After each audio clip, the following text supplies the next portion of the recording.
Hey guys, today our artist is an architect. His name is Lloyd Wright. Lloyd Wright is an American architect from the early 20th century. He designed all kinds of buildings, including banks, holiday resorts, office buildings, churches, a synagogue, a gas station, and an art museum. Wright believed in designing structures which were in peace with humanity and its environment. He called this belief organic architecture.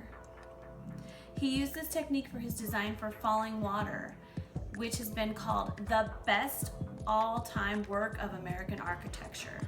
He began an American style of building design and is said to be one of the greatest architects of the 20th century. You may be asking yourself, what is an architect? Well, an architect is a person who designs buildings and houses, and they make the plans that he or she gives to the builder, and what they design is called architecture. A form refers to objects that are three-dimensional. Our world is made up of forms. Space in art includes the background, foreground, and middle ground. Proportion explores the size relationship between two or more elements in an artwork. Objects that are closer appear to be large, while objects that are far away appear smaller. For this project, you will become an architect and design your dream home. Remember to use forms in proportion to create your home. Art supplies for this project include a ruler, a pencil, eraser, watercolors if you have them. If you don't have them, you can use colored pencils or crayons or markers.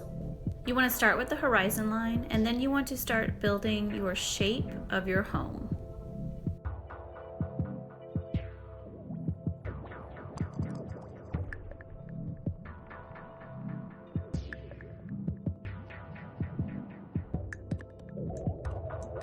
Once you have the shape done, you're going to start creating it as a three-dimensional shape by adding width and depth to your shape.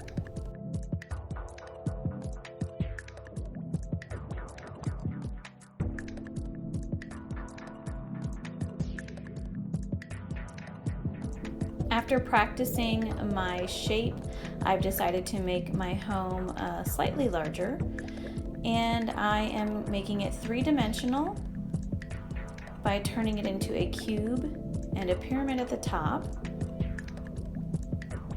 I have made it proportionally smaller because I do want to add a nice background, and I want to add a nice foreground to my piece of art. Now I'm going to begin adding my double doors, because I like double doors, and my windows. I am using my ruler to help me ensure that all of my windows are the same size and proportion and on the same line.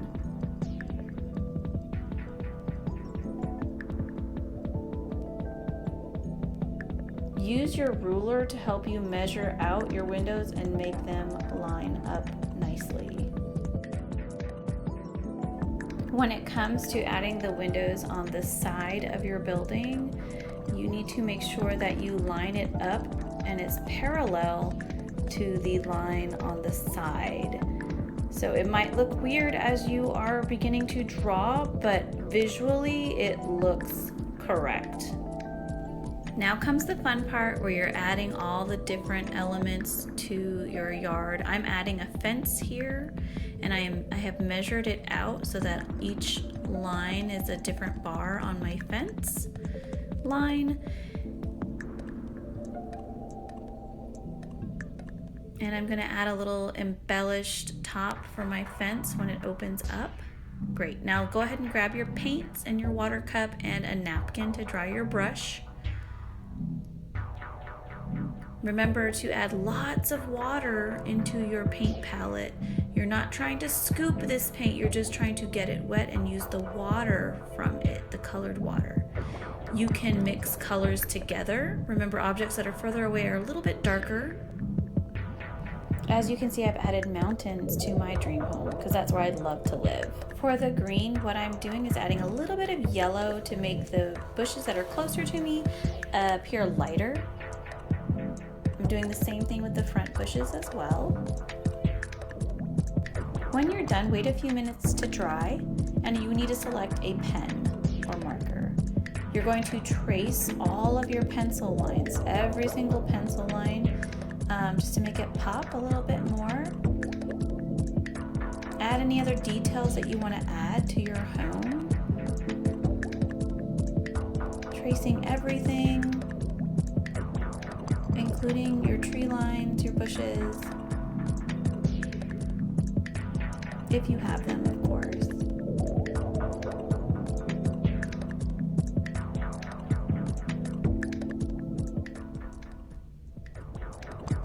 And I'm all done. Here's my dream home. It's reflection time. What did you find challenging? What would you change? And what was your favorite part?